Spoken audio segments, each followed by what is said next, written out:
What if I told you that some of the most romantic stories in history, the ones dressed up in silk, roses, and promises, were really just propaganda for empire, that behind every exotic princess who fell for a European explorer, behind every love affair between conqueror and conquered, there was a quiet war being waged, not on the battlefield, but in the bedroom. This isn't about love, it's about domination disguised as affection, genocide wrapped in courtship, and the prettiest lies ever told in the name of civilization. From Spanish conquistadors in the Americas to British governors in India, colonial empires learned one crucial truth. If you want to control a people forever, don't just take their land, rewrite their bloodline. And nothing does that more efficiently than seduction, coercion, and the illusion of intimacy. So today, we're unmasking the love stories that built empires, the kisses that killed cultures, and the children born from conquest. Brace yourself, because this isn't the romance your history teacher told you about. It's love, weaponized. And before we dive in, make sure to subscribe, because after this story, you're going to need some therapy, preferably the kind covered by historical trauma insurance. Let's get right into it. Number 1. The first kiss of empire. They call it the Age of Discovery, but what it really was the age of possession. When Spanish ships landed in the New World in the late 15th century, they didn't just bring priests and guns. They brought desire, not the romantic kind, the imperial kind, the kind that turns another human body into territory. In 1519, Hernán Cortés met Malintzin, better known to Western history as La Malinche. She was intelligent, multilingual, and shrewd, everything a conquistador could weaponize. Within months, she became his translator, advisor, and eventually, his lover. But make no mistake, this was not love between equals. It was diplomacy through submission. To the Spanish chroniclers, she was a symbol of harmony between Europe and the New World, the mother of Mexico.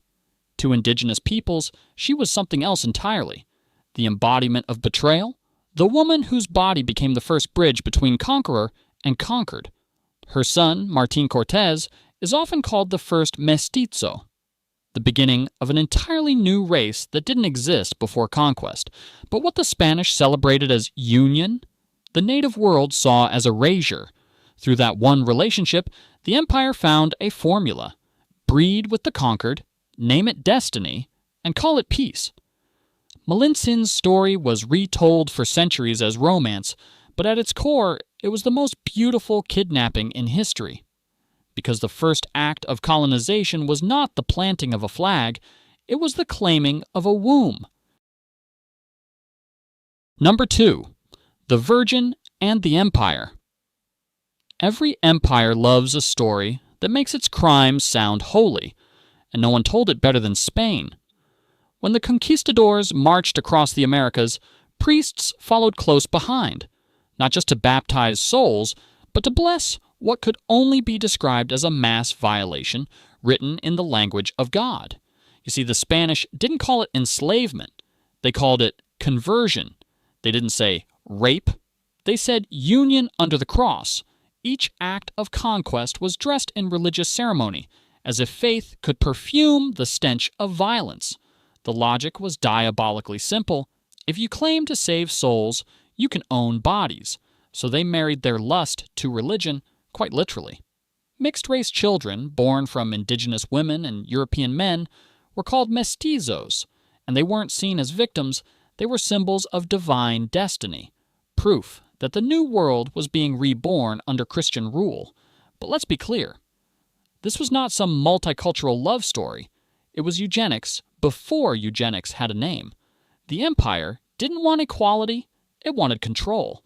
And by turning women into the mothers of empire, it could rewrite the future in its own image. Imagine being told that your violation was God's plan. Imagine your child being paraded as a living emblem of peace, while your people were enslaved and your language outlawed. That was the paradox of the colonial world. Love on the surface, annihilation underneath. For every painting of a noble Spanish father and his mestizo son, there were 100 unmarked graves of women whose names were erased the moment they were touched. But the strategy worked. Within a century, half of Latin America was mixed race, a genetic empire disguised as a miracle. Spain didn't just conquer through war. It conquered through birth, and the church kept the records, not of the sins, but of the baptisms. Number 3. The British experiment in India. Fast forward 300 years, and another empire had learned the same lesson. Only this time, they did it with better paperwork. When the British arrived in India, they didn't just trade spices and silk, they traded identities. At first, British officers were encouraged to blend in. Some married local princesses or courtesans. Some even took Indian names, wore local clothes, and called their mixed-race children Eurasians. It was all very romantic, until the empire realized those children didn't fit neatly into the hierarchy of colonial power. That's when love turned into a social experiment in segregation. By the mid-1800s, the British Raj officially discouraged interracial liaisons. Indian mistresses were dismissed, their children denied inheritance, and the men who once paraded them at balls were now ashamed to be seen with them. The empire began to classify love itself. Who could touch whom? Who could marry? Who could even share a meal? They built an entire system of purity around race because they feared what they had created, a population that blurred the lines between ruler and ruled. So they did what every fearful empire does. They erased the evidence. The women were sent away, the children packed into missionary schools to be remade into good subjects. The empire called it civilization. History calls it what it was: a cleanup operation for the mess made by conquest. The British left India with railways, bureaucracy, and a generation of children who belong nowhere. Too white for one world, too brown for another. Empires don't fall when armies lose battles. They fall when their lies stop working. And by the end of the Raj, the lie of civilizing love had collapsed under the weight of its own hypocrisy. Because no matter how much perfume you pour on it, conquest still smells like conquest. Number 4. The French civilizing mission, a love affair with itself. If Spain conquered with the cross and Britain conquered with bureaucracy, France conquered with romance. They didn't just want land, they wanted to seduce it. To the French, empire wasn't about brutality, at least not openly. It was about la mission civilisatrice, the civilizing mission. A poetic phrase that sounded like progress, but really meant, we'll take your gold and your women, and you'll thank us in French. From North Africa to Indochina, the pattern was the same: soldiers, priests, and poets spreading enlightenment, one village, one lover at a time. In Algeria, the French army set up entire settler communities where native women were courted, converted, and claimed.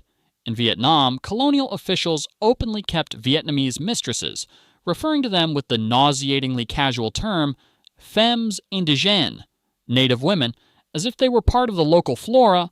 But this was never about affection. It was control masquerading as charm. The French wrote plays and novels romanticizing these relationships, turning exploitation into art. Their lovers weren't women. They were metaphors for conquered lands, exotic and submissive, waiting to be awakened by the touch of European sophistication. The result? An entire mythology that painted colonization as love, a union between the masculine West and the feminine East. And yet, behind every sonnet and silk curtain, there were stories of coercion, pregnancies abandoned, and families erased. One French general even boasted that, through the embrace of France, the colonies shall become French. In other words, imperialism by intimacy.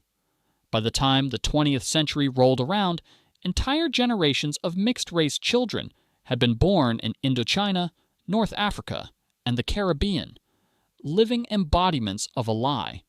They were called métis, celebrated as proof of progress, but treated as living contradictions. Not white enough to belong, not native enough to return. The empire claimed to love them, just not equally. Because for all its talk of fraternity, France never believed in equality. It believed in ownership. And every love letter it wrote to its colonies was sealed with the same wax stamp. Yours, but not really. Number 5. America's plantation wives. By the 18th century, love had found a new accomplice: capitalism. Across the Atlantic, in the plantations of the Caribbean and the American South, the most powerful men in the world preached liberty by day and practiced sexual slavery by night. Enslaved African women were bought not only for labor, but for reproduction. A single master could father dozens of children, all of whom were legally born into slavery, which meant their bodies increased his wealth, love, number. It was accounting. Every birth added to his assets. Every act of violence became an investment. Thomas Jefferson, the author of All Men Are Created Equal, had 6 children with his enslaved mistress, Sally Hemings, who was, notably, the half-sister of his dead wife. He freed none of their children during his lifetime. That's the kind of hypocrisy history likes to whisper about, but rarely teach. The plantation wasn't just an economy, it was a breeding ground for empire. European colonizers turned intimacy into infrastructure. They created entire racial hierarchies: mulatto, quadroon, octoroon, pseudo-scientific categories that decided how human you were based on proximity to whiteness. It was love redefined as lineage, and lineage turned into law. And the greatest irony? The children of those unions often became the very overseers of the system that created them, educated just enough to serve, but never to rule. They were living proof that the empire's reach didn't end at the whip. It went deeper, into bloodlines, into bedrooms, into birthrights. By turning the act of creation into an instrument of control, the colonial world found a way to make even life itself part of the business model. It wasn't just a plantation economy, it was a reproductive factory built on human contradiction. Number 6. The marriage. That wasn't colonizing through the altar. When the missionaries arrived, they didn't come with muskets. They came with rings. Marriage, to the colonial mind, was not just a sacrament. It was a treaty, a tool of conquest wrapped in white lace and holy water. Across Africa, Asia, and the Pacific, European empires weaponized the institution of marriage to legitimize control. A union between a local princess and a colonial officer wasn't love. It was occupation disguised as matrimony. Every wedding was a contract, every vow a surrender. In Madagascar, French officials married local noblewomen to secure alliances and claim land.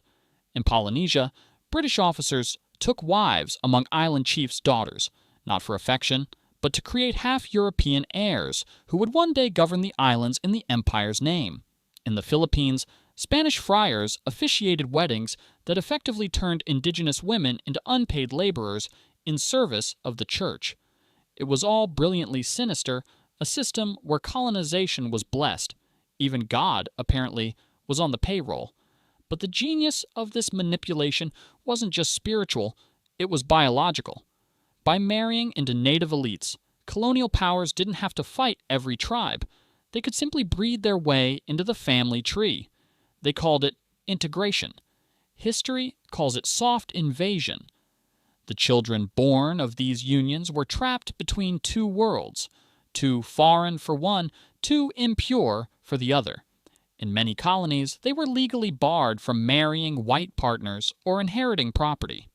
The empire used them as middlemen, translators, soldiers, clerks, useful enough to exploit, but never worthy of full belonging.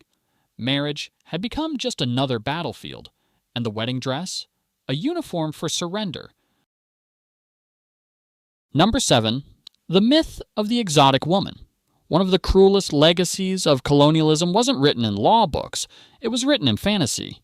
To justify conquest, Europe invented the myth of the exotic woman, mysterious, sensual, submissive, and conveniently waiting to be rescued from her own people.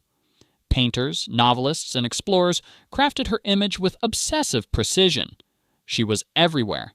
The Indian princess longing for her British officer, the North African dancer bathed in moonlight, the Pacific Island maiden welcoming her sailor. She was the muse of empire, a dream born in the fever of conquest and sold to generations as romance. But that dream came at a cost. It turned real women, complex, thinking, resistant, into symbols of fantasy and possession.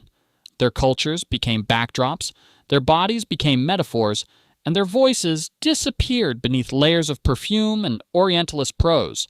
The British had Pocahontas. The French had their La Belle Indochine. The Dutch painted their Java princess. Each story followed the same pattern. A white man brings civilization. The woman gives him her loyalty, and usually her body. And in the end, her culture fades gracefully into history. It was pornography disguised as anthropology, an empire's love letter to itself. Even now, echoes of this mythology linger in film, fashion, even tourism. The same fetishized image of the submissive Asian woman or the wild island beauty traces straight back to those centuries of colonial propaganda. It's a ghost we still haven't exorcised, proof that the most powerful conquests don't need armies. They just need a story that sounds beautiful enough to believe. Because once you control desire, you control everything. Number 8. The children of conquest. Every empire that mixed blood also mixed destinies, and the results were never simple. The children born from these unions were walking paradoxes, symbols of peace in public, reminders of violence in private. They carried two worlds in their veins, one that enslaved and one that was enslaved, and neither would fully claim them. In the Caribbean, they were called mulatto or quadroon. In Latin America, mestizo or castizo. In the Philippines, mestiza de sangre. Each term came with a hierarchy, a coded system that measured your worth by how close your skin came to whiteness. Colonial administrators actually cataloged them, like accountants of blood. Census books listed racial fractions next to names, while officials debated who was civilized enough to vote, work, or even wear certain clothes. Imagine your entire existence being reduced to a math equation of ancestry, 1/4 human, 3/4 property. The empire's obsession with these classifications wasn't about curiosity, it was about control. By creating artificial castes, they ensured the colonized would never unite. The mestizo envied the white. The native distrusted the mixed. The mixed looked down on the enslaved. Divide, confuse, and conquer. The perfect recipe for eternal rule. And yet, these children were also the empire's unintended legacy. They spoke multiple languages, bridged cultures, and, often unknowingly, carried fragments of resistance within them. In Latin America, many future revolutionaries were mestizos who grew up seeing both sides of the world, the privilege of power and the pain of oppression. They became living proof that no empire can fully control what it creates. Still, their existence was a cruel contradiction. They were born from violence but expected to embody harmony, raised to admire their father's world while mourning their mother's silence. If love was ever present in those colonial beds, it was buried beneath the weight of history and the sound of two empires colliding inside a single body. Number 9. When empire became science. By the 19th century, colonial power no longer needed myth or religion to justify itself. It had something far more dangerous, science. Or at least, something that pretended to be science while wearing the mask of progress. European anthropologists began measuring skulls, noses, and skin tones to prove that racial hierarchy was natural, that the children of mixed ancestry were biologically inferior, that half-breeds were unstable, unfit to govern themselves, or even exist without supervision. It wasn't just prejudice, it was policy. Colonial governments funded eugenics programs to preserve the purity of the ruling race. In Australia, Aboriginal children of mixed descent were taken from their mothers and raised in white institutions to breed out the color, as officials coldly put it. In South Africa, colonial doctors classified babies by the shade of their skin, lighter ones sent to schools, darker ones to labor camps. The empire had found a new weapon: data. And through it, they transformed racism into bureaucracy. Birth certificates, census records, and laboratory reports replaced chains and whips, but the violence was the same, only cleaner, colder, and written in ink instead of blood. Even the word civilization took on a scientific sheen, no longer a moral mission, but a biological mandate. The goal wasn't to convert anymore, it was to engineer. The civilizing mission had become a genetic one, and all of it began centuries earlier with those so-called romances between colonizer and conquered, proof that love in the hands of empire can mutate into something monstrous, because once you decide that people can be improved, it's only a small step to deciding that some of them shouldn't exist. Number 10. The wives who weren't wives. Every empire has its ghosts, and few are more haunting than the women who were never officially counted as wives, yet bore the airs of kings and governors. They lived in mansions without names, in photographs without captions, in memories erased by shame. They were called concubines, mistresses, or native companions. But in truth, they were the silent scaffolding of empire, holding up men who would never acknowledge them. In Dutch Indonesia, they were known as nyai, native women kept by European men. They managed their masters' households, raised their mixed-race children, and often ran businesses in their absence. Yet the moment those men sailed back to Europe, the nyai and their children were discarded like souvenirs from a forgotten voyage. No contracts, no inheritance, no names. In French Indochina, similar women were called kongai. Officially, they were companions. In reality, they were property with perfume. The French colonial press romanticized them endlessly. Poems about the tender native girl who waited faithfully for her lover's return, never questioning her fate. It was a fiction that soothed the empire's conscience, turning exploitation into elegance. And in the British colonies, things were no better. A white officer's affair with an exotic local was tolerated until the empire grew insecure. Then the women became liabilities, and their children threats. The men moved on, the women were left behind. These relationships were called temporary marriages, as if the word temporary could excuse the permanence of their consequences. But the empire never really said goodbye. It simply erased them. In countless diaries, letters, and censored archives, these women appear only in fragments. A native girl of good disposition, a quiet companion, a loyal servant. Their names, their thoughts, their pain, all stripped away, leaving only the outline of desire and domination. They were both invisible and indispensable. Empire's dirty secret hidden behind the drapes of domesticity. And when we read history books that speak of cooperation between colonizer and local populations, we should remember sometimes cooperation was just another word for captivity. Number 11. The bloodlines that couldn't be erased. Empires fall, flags burn, names change, but blood doesn't. Long after the colonial powers withdrew, their descendants remained, walking reminders of what happens when power breeds itself into the conquered. In Latin America, entire nations were built from the mingling of conqueror and conquered. Spanish bloodlines run through indigenous names. European features mix with Andean cheekbones and Mayan eyes. In the Philippines, the word mestizo still lingers as both compliment and curse.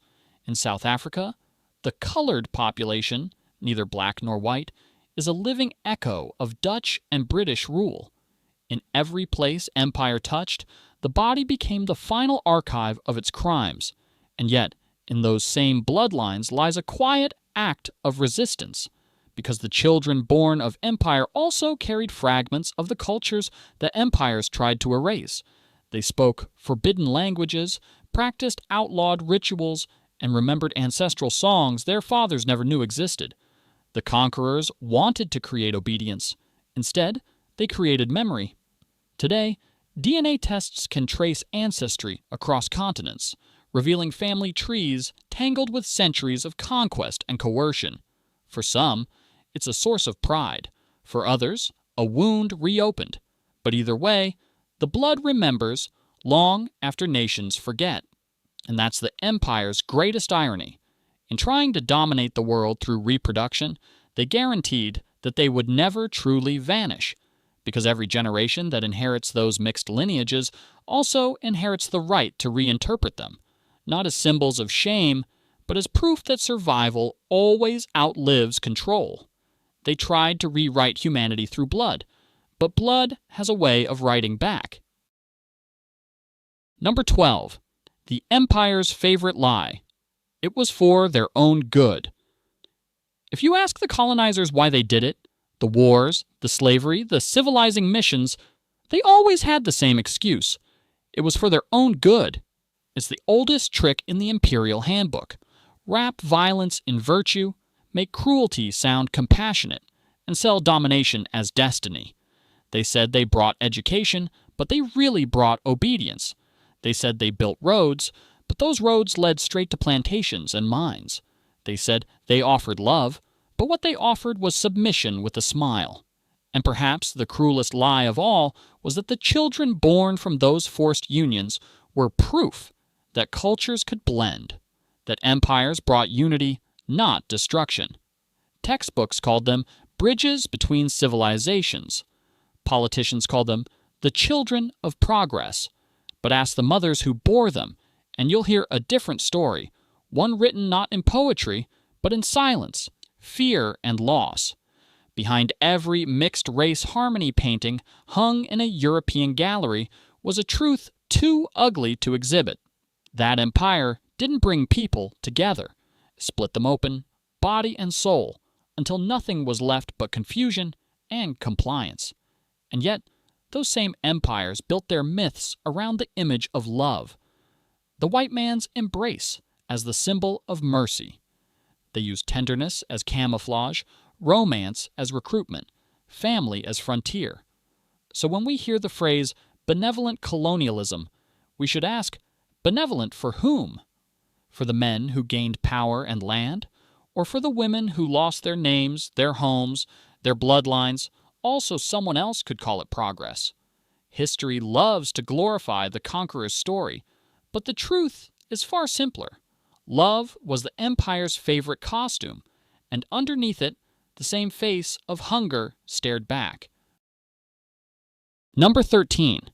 The body as battlefield. By now, you can probably see the pattern.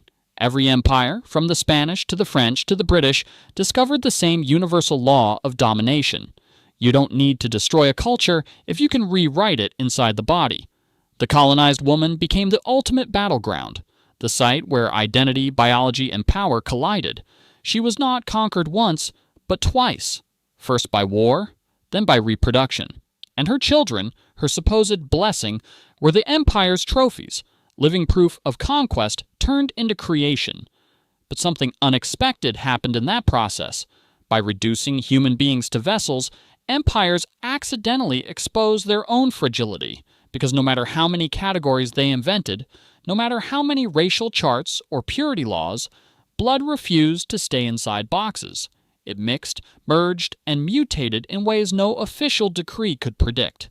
The empire's control ended the moment it began to love its own lies, because when you try to manage biology like bureaucracy, it always rebels. Every colonizer who thought he was creating order was really creating chaos, a lineage of contradictions that the world still wrestles with today. And maybe that's the poetic justice of it all. Empires use desire as a weapon, but desire is never obedient, doesn't care about race or rank or empire, and in the end, it outlasted them all. The body remembers, but it also resists. Number 14. The blood that built the modern world. Every nation that once flew a colonial flag still breathes through veins stitched together by empire. Walk through any capital city today, from Mexico City to Manila, from Algiers to Havana, and you'll find the faces of conquest staring back from the crowd, skin the color of mingled continents, eyes that hold two languages, surnames borrowed from those who arrived with ships and left with souls. The world we call modern is really a museum of colonial intimacy. The café au lait complexion, the hybrid cuisine, the borrowed vocabulary, all are monuments to relationships that were never equal, never innocent, and never truly forgotten. The European aristocracies that once prided themselves on pure blood are long gone, but their descendants quietly share DNA with the very peoples they claim to civilize. The irony is immaculate. The conquerors became the conquered, genetically, if not politically. History is not written in books alone. It is inscribed in chromosomes, whispered by mitochondria, hidden in cheekbones and blood types. And yet, the modern world still refuses to face the intimacy of its origins. We celebrate globalization, but forget it began with chains. We talk about cultural exchange as if it were mutual, not born of coercion. Even the word multiculturalism is a ghost, the polite descendant of empire's appetite. But look closely, and you'll see something beautiful inside the horror. Out of violation came resilience. Out of forced blending came new languages, new identities, new worlds. Every child born of colonization was proof that life refused to obey conquest, that humanity, even when twisted and brutalized, still found ways to grow. And that's why history will always be more complicated than villains and victims, because somewhere, inside every survivor's blood, the world began again. The love that killed empires. So what do we make of it all? This centuries-long romance between power and possession. Maybe the truth is that empires never understood love at all. They mistook ownership for affection, loyalty for surrender, and childbirth for victory. They thought they were building legacies. Instead, they were building ghosts. If history teaches us anything, it's that every time power dresses itself in love, something dies, and something else is born. The conqueror's embrace may destroy a people, but it also binds them to the future in ways he can never control. Love, even corrupted, leaves traces that outlive empires. And maybe that's the cruelest, most poetic irony of all, that the empires which conquered through intimacy were undone by it. Their walls collapsed not from rebellion or war, but from the quiet, relentless truth that no one can own another human being, not even through blood. Because love, unlike empire, cannot be managed, mapped, or taxed. It survives everything, even history. That's all for today. I'll be making similar videos in the future about the dark, twisted, and all too human stories history tried to forget. Subscribe to see them.